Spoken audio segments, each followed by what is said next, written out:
ចំណុចទី2យើងមានសិទ្ធិអំណាចបាទ we have Jesus power យើងមានសិទ្ធិអំណាចមែនទេព្រះគម្ពីរបានប្រាប់យើងថានៅពេលដែលព្រះអង្គចាក់ចេញទៅព្រះអង្គឲ្យប្រទានយើងគ្រប់ទាំងអំណាចទាំងអស់ដែលព្រះយេស៊ូវគ្រីស្ទមានឲ្យមកកាន់យើងដែលជាអ្នកដែលជឿលើព្រះអង្គយើងមានអំណាចយើងបានឈ្នះពីព្រោះព្រះគ្រីស្ទបានឈ្នះមែនទេអត់នេះហើយគឺជាអ្វីមួយជាសេចក្តីពិតនៃព្រះបន្ទូលសម្រាប់ជីវិតរបស់យើងបើសិនបើយើងមានអារម្មណ៍ថាយើងចាញ់បើសិនបើយើងមានអារម្មណ៍ថាយើងបរាជ័យ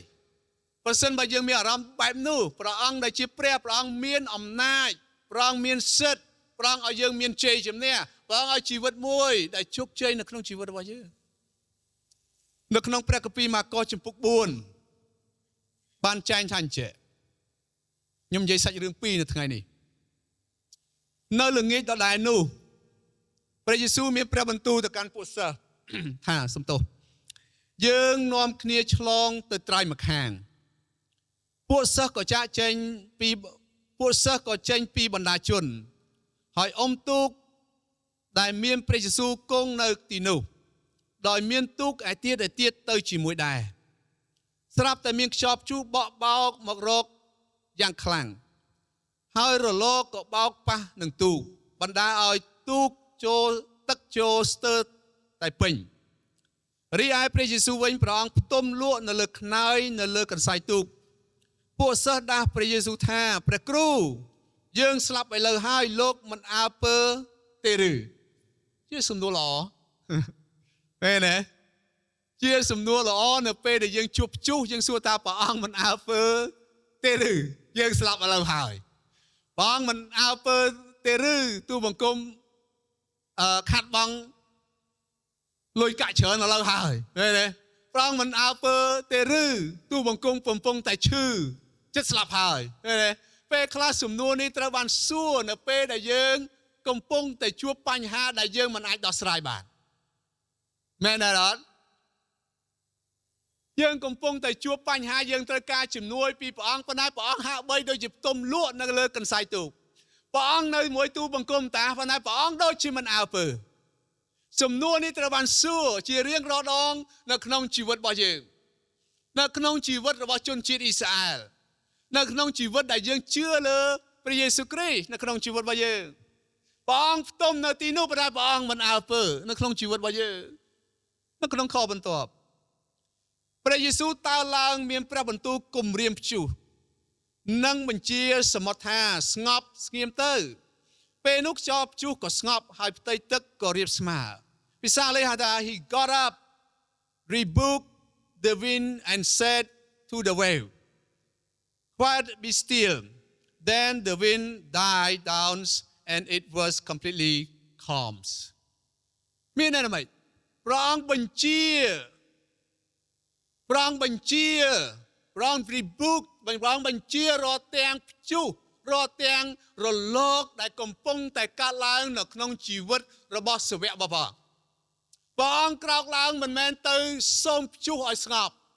ព្រះអង្គក្រោកឡើងមិនមែនទៅលើកទឹកចិត្តក្រុមសាវករបស់ព្រះអង្គប៉ុន្តែព្រះអង្គក្រោកឡើងដើម្បីបញ្ជារាល់ទាំងអ្វីដែលកំពុងតែកើតឡើងនៅជុំវិញទូករបស់សាវករបស់ព្រះអង្គឲ្យស្ងប់ហើយស្ងៀមចុះលោកគ្រូសំអូនបានដឹកនាំថ្វាយបង្គំថ្ងៃនេះពេលខ្លះយើងមិនមែនវល់ព្រះអង្គដើម្បីដកបញ្ហាចេញពីយើងទេឃើញទេប៉ុន្តែក្នុងសិទ្ធិជាកូនក្នុងសិទ្ធិជាអ្នកដែលដើរតាមព្រះយេស៊ូវគ្រីស្ទក្នុងសិទ្ធិជាប្រជារាស្ត្ររបស់ព្រះអង្គយើងបញ្ជារាល់ទាំងបញ្ហារាល់ទាំងព្យុះរាល់ទាំងរលកអ្វីដែលកើតឡើងនៅក្នុងជុំវិញខ្ញុំត្រូវស្ងៀមហើយស្ងប់ក្នុងព្រះនាមព្រះយេស៊ូវគ្រីស្ទបញ្ជាឲ្យវាស្ងប់លោកអ្នកបងប្អូនកិច្ចការមួយចំនួនកើតឡើងនៅក្នុងជីវិតយើងមិនមែនជាលក្ខណៈធម្មជាតិទេសាវករបស់ព្រះអង្គជាអ្នកដែលសាត្រី 3-4 នាក់នៅក្នុងទូកមួយនេះប្រហែលជាលោកដឹងថាកិច្ចការនេះហេតុអីបានកើតឡើងមេឃនេះមិនសមមានព្យុះមានរលកធំនោះទេប៉ុន្តែនៅពេលដែលពួកសិស្សបានចេញទូកទៅឆ្ងាយសមុទ្រនិងខ្យល់បានកើតឡើងមានរលកធំបានកើតឡើងនៅក្នុងជីវិតរបស់ក្រុមសាវករបស់ព្រះអង្គប៉ុន្តែព្រះយេស៊ូវគ្រីស្ទបានផ្ ต้มនៅលើកន្សែងទូកនៅជាមួយក្រុមសាវករបស់ព្រះកិច្ចការមួយចំនួនដែលកើតឡើងក្នុងជីវិតរបស់យើងពេលខ្លះមិនមែនជាលក្ខណៈដែលយើងជាធម្មជាតិដែលនឹងកើតឡើងក្នុងជីវិតរបស់យើងប៉ុន្តែគឺជាការរារាំងគឺជាពួកវិញ្ញាណអាក្រក់ដែលវាបង្កើតបញ្ហានៅក្នុងជីវិតរបស់យើងដើម្បីរារាំងក្នុងជីវិតគ្រឹះបរិស័ទរបស់យើងដូចជាបរិសុទ្ធម្នាក់ដែលមានវិញ្ញាណអាក្រក់ចូលនោះដែរចឹងហើយបានជាព្រះយេស៊ូវគ្រីស្ទបានភ្ញាក់ឡើងបានតើឡើងហើយបញ្ជាគ្រប់ទាំងអ្វីដែលបានកើតឡើងដែលមិនប្រក្រតីនោះឲ្យស្ងប់ឲ្យស្ងៀមដោយអំណាចរបស់ព្រះអង្គលោកអ្នកបងប្អូនក៏អាចធ្វើអញ្ចឹងបានដែរអេមែនហើយថ្ងៃនេះខ្ញុំចង់ធ្វើសេចក្តីពីរយ៉ាងបាទទី1បញ្ជាគ្រប់ទាំងកិច្ចការមួយចំនួនឲ្យចេញពីក្នុងជីវិតរបស់យើងចង់លោកអ្នកបងប្អូនចេះបញ្ជាអ្វីដែលនឹងកើតឡើងអ្វីកំពុងកើតឡើងបញ្ជាឲ្យស្ងប់ឲ្យស្ងៀមនៅក្នុងដំណើរជីវិតរបស់យើង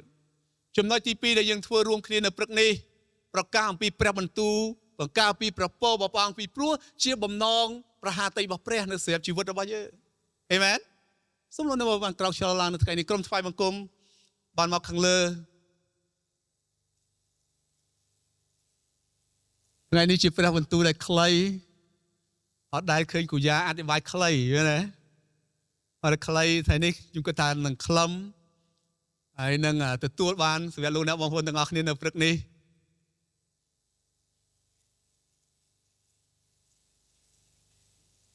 នេះជាពាក្យប្រកាសបញ្ជាឲ្យចេញនៅក្នុងជីវិតរបស់យើងអេមែនហើយថ្ងៃនេះយើងនឹងប្រកាសហើយជាលោកអ្នកបងប្អូនមានលើសពី5ចំណុចបើថាខ្ញុំមានតែ5ទេនៅថ្ងៃនេះហើយយើងនឹងប្រកាសរៀងខ្លួននៅព្រឹកនេះអេមែនប្រកាសពាក្យជានេះចេញពីជីវិតរបស់យើងដោយជំនឿដោយសិទ្ធិជាកូនរបស់ព្រះអង្គពីព្រោះព្រះបន្ទូលរបស់ព្រះអង្គប្រាប់ថាព្រះអង្គប្រទានទាំងគ្រប់អំណាចនៅក្នុងជីវិតរបស់យើងលោកអ្នកបងប្អូនជីវិតរបស់យើងមិនថាយើងមានស្ថានភាពបែបណាមិនថាយើងមានជីវភាពបែបណាតែងតែមានរឿងរ៉ាវដែលខុសពីគ្នាដែលកើតឡើងនៅក្នុងជីវិតរបស់យើងពេលខ្លះយើងគិតថាបើយើងមានយើងអត់មានរឿងនឹងកើតឡើងទេមានតែងតែមានកើតឡើងក្នុងជីវិតរបស់យើងតែមានអ្វីមួយដែលនៅពីមុខយើងនៅជុំវិញយើងដែលកំពុងតែរារាំងតែកំពុងតែវាយប្រហារជីវិតរបស់យើងប៉ុន្តែអ្វីដែលខ្ញុំលើកទៅជលោកអ្នកបងប្អូនគ្រប់ទាំងកិច្ចការដែលយើងជួបជាកិច្ចការមួយដែលយើងត្រូវប្រកាសអំពីព្រះបន្ទូលរបស់ព្រះអង្គប្រកាសអំពីបណ្ដេញឲ្យវាចេញនៅក្នុងព្រះនាមព្រះយេស៊ូវគ្រីស្ទដូចជាព្រះអង្គបណ្ដេញវិញ្ញាណដែលចេញពីបរិសុទ្ធម្នាក់ដែលជាកងទ័ពវិញ្ញាណកងទ័ពចេញទៅកាន់សត្វជ្រូកអញ្ចឹងដែរយើងបញ្ជាពីព្រោះបរិសុទ្ធម្នាក់នោះមានជីវិតតែរស់ដូចជាសេចក្តីស្លាប់គ្មានចំណងប៉ុន្តែជីវិតគ្មានសេរីភាព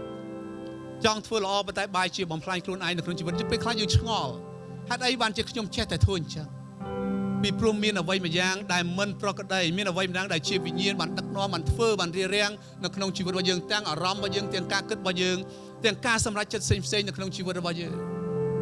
ចឹងហើយបានខ្ញុំលើកឡើងអំពីព្រះបន្ទូលសន្យាថាព្រះអង្គជាផ្លូវជាសេចក្តីពិតនិងជាជីវិតនៅក្នុងជីវិតរបស់យើងការសម្រេចចិត្តដ៏ល្អបំផុតគឺតាមរយៈភាពសេចក្តីសុខសាន្តនៅពេលដែលយើងសម្រេចចិត្តនៅក្នុងកិច្ចការដែលយើងធ្វើពេលខ្លះយើងមិនប្រកាសមែនទេប៉ុន្តែសេចក្តីសុខសាន្តមួយនោះនឹងធ្វើឲ្យយើងបានសម្រេចចិត្តហើយទុកចិត្តលើព្រះជាម្ចាស់នៅលើជីវិតរបស់យើងហើយថ្ងៃនេះយើងនឹងប្រកាសជាមួយគ្នាលោកអ្នកបងប្អូនអាចធ្វើផ្ទាល់ខ្លួនអាមែនតោះលើកសម្ដីអធិដ្ឋានបន្តិចអរគុណព្រះអង្គនៅថ្ងៃនេះបិតាដែលជាព្រះទូលបង្គំអរគុណព្រះអង្គនៅព្រឹកនេះអរគុណព្រះអង្គសម្រាប់ព្រះបន្ទូលរបស់ព្រះអង្គថាព្រះអង្គជាព្រះដែលស្រឡាញ់ទូលបង្គំព្រះអង្គជាព្រះដែលប្រទានពរដល់ជីវិតរបស់ទូលបង្គំ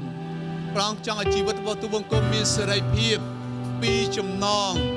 ពីបញ្ហាពីអ្វីដែលកើតឡើងនៅក្នុងជីវិតរបស់ទូលបង្គំព្រះអង្គស្រឡាញ់ទូលបង្គំព្រះអង្គផ្ដល់នូវព្រះបន្ទូលសន្យាមកលើជីវិតរបស់ទូលបង្គំព្រះអង្គផ្ដល់នូវសេចក្តីសុខសាន្តមកក្នុងជីវិតរបស់ទូលបង្គំព្រះអង្គឲ្យថ្ងៃនេះទូលបង្គំប្រកាសនៅក្នុងចំណុចនេះកូនបញ្ជារាល់ទាំងបញ្ហានៅថ្ងៃនេះកូនបញ្ជាថាស្ថានភាពមិនល្អនឹងរើ ចេញនៅក្នុងព្រះនាមព្រះយេស៊ូវគ្រីស្ទគុណបញ្ជារាល់ទាំងភាពខ្វះខាតរាល់ទាំងភាពខ្វះមុខខ្វះក្រោយក្នុងព្រះនាមព្រះយេស៊ូវគ្រីស្ទចេញនៅក្នុងព្រះនាមព្រះយេស៊ូវគ្រីស្ទគុណប្រកាសពីជំងឺបញ្ជារាល់ទាំងជំងឺ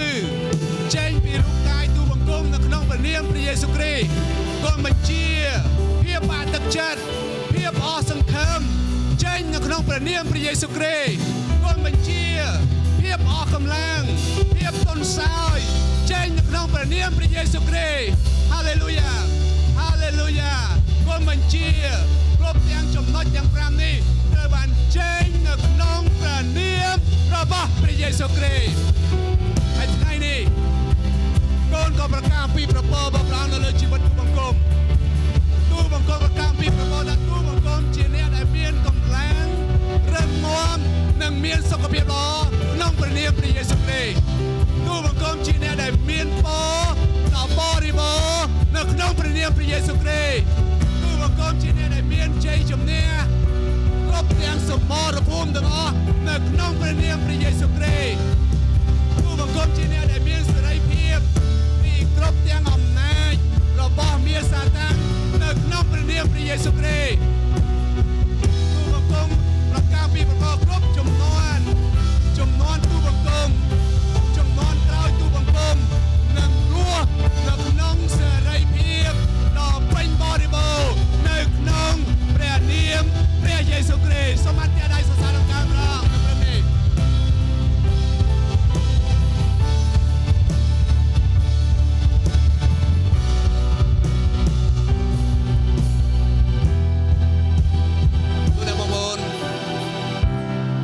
នេះយើងនឹងមកធ្វើកិច្ចការពីរ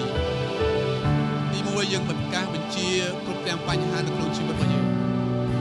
ប៉ុន្តែអ្វីដែលខ្ញុំលើកទឹកចិត្តលោកអ្នកបងប្អូនពេលខ្លះយើងប្រកាសបញ្ហានោះវាមិនទាន់ចេញនៅក្នុងជីវិតរបស់យើងនៅឡើយវាទាមទារការដែលយើងឈានជំហានដោយជំនឿហើយទុកចិត្តលើព្រះបន្ទូលរបស់ព្រះធ្វើប្រកាសអំពីប្រពោរបស់ព្រះជាម្ចាស់នៅលើជីវិតរបស់យើងពេលខ្លះវាមិនទាន់កើតឡើងនៅថ្ងៃនេះនៅថ្ងៃស្អែកនៅក្នុងជីវិតរបស់យើងប៉ុន្តែអ្វីដែលយើងត្រូវធ្វើគឺដើរនៅក្នុងព្រះបន្ទូលរបស់ព្រះជាម្ចាស់ក្នុងជីវិតរបស់យើងដើរនៅក្នុងសេចក្តីពិតនៃព្រះបន្ទូលរបស់ព្រះអង្គដោយជំនឿថាកិច្ចការទាំងអស់នឹងកើតឡើង on the way បាននៅតាមផ្លូវរបស់យើងជារៀងរាល់ថ្ងៃជារៀងរាល់សប្តាហ៍ជារៀងរាល់ខែជារៀងរាល់ឆ្នាំនៅក្នុងជីវិតរបស់យើងអេមែននេះហើយគឺជាអ្វីមួយដែលយើងអេមែនសូមចិត្តអធិដ្ឋានជាមួយខ្ញុំបិតាដែលជាព្រះទូបង្គំអរគុណព្រះអង្គសម្រាប់ថ្ងៃនេះអរគុណព្រះអង្គដែលយើងបានធ្វើកិច្ចការទាំងពីរនេះនៅព្រឹកនេះរួមគ្នាអរគុណព្រះអង្គសម្រាប់ប្រហារតីរបស់ព្រះអង្គព្រះហើយបិតាសូមឲ្យដំណើរជីវិតរបស់យើងសូមឲ្យកិច្ចការដែលយើងធ្វើព្រះហើយយើងបានធ្វើតាមព្រះបន្ទូលរបស់ព្រះអង្គយើងធ្វើទៅតាមវិធីរបស់ព្រះអង្គនៅក្នុងជីវិតរបស់យើងបិតាខ្ញុំជឿថាកិច្ចការដែលយើងប្រកាសនឹងការឡើងកិច្ចការដែលយើងបញ្ជានឹងការឡើងផងដែរព្រះម្ចាស់ហើយប្រពោដល់បរិបូរណ៍ហូរហៀសេចក្តីសុខសាន្តរបស់ព្រះនឹងការឡើងនៅក្នុងជីវិតរបស់ទូបង្គំការអស្ចារ្យរបស់ព្រះរិទ្ធបដិហារបស់ព្រះនឹងការឡើងនៅក្នុងជីវិតរបស់ព្រះនឹងប្រទានពរចំនួនទូបង្គំព្រះក៏នឹងប្រទានពរចំនួនក្រោយដែលនឹងការឡើងតាមរយៈទូបង្គំដែរព្រះម្ចាស់ហើយសេចក្តីទាំងអស់នេះតាមរយៈជំនឿរបស់យើងតាមរយៈភាពរឹងប៉ឹងរបស់យើងតាមរយៈភាពមុតមមរបស់យើងហើយគុណជឿថាចំនួននេះចំនួនក្រោយនឹងទទួលប្រពោតាមរយៈកិច្ចការដែលយើងធ្វើផងដែរព្រះម្ចាស់ហើយព្រះទូបង្គំអរគុណព្រះអង្គសូមប្រទានពរដល់ទូបង្គំទាំងអស់គ្នាហើយសូមឲ្យព្រះបន្ទូលសន្យារបស់ព្រះនៅតែជាអ្វីមួយដែលយើងនឹកគិតហើយយើងសម្លឹងទៅកាន់ព្រះផងដែរហើយយើងថ្វាយបង្គំព្រះហើយនៅក្នុងជីវិតរបស់ទូបង្គំម្នាក់តែងតែរត់ចូលទៅក្នុងព្រះដំណាក់របស់ព្រះដូចជាស្ដេចដាវីតដែរព្រះម្ចាស់ហើយថាដរាបណាទូបង្គំនៅមានជីវិតទូបង្គំនឹងវិលរកដំណាក់របស់ព្រះជាម្ចាស់ទូបង្គំអរគុណព្រះសម្រាប់ព្រះបន្ទូលមួយនេះដែលរំលឹកនៅក្នុងជីវិតទូបង្គំថាទូបង្គំនឹងរត់ទៅរកព្រះយេស៊ូវគ្រីស្ទនៅក្នុងជីវិតរបស់ទូបង្គំគុណអរគុណព្រះទៅថ្វាយបងប្អូនទាំងអស់គ្នានៅថ្ងៃនេះបាយដាច់នៅក្នុងព្រះនាមដែលមានព្រះជាស្ដាគឺព្រះនាមព្រះយេស៊ូវគ្រីស្ទអេមែនសូមអធិដ្ឋានខ្លាំងៗទៅសារដំណើរ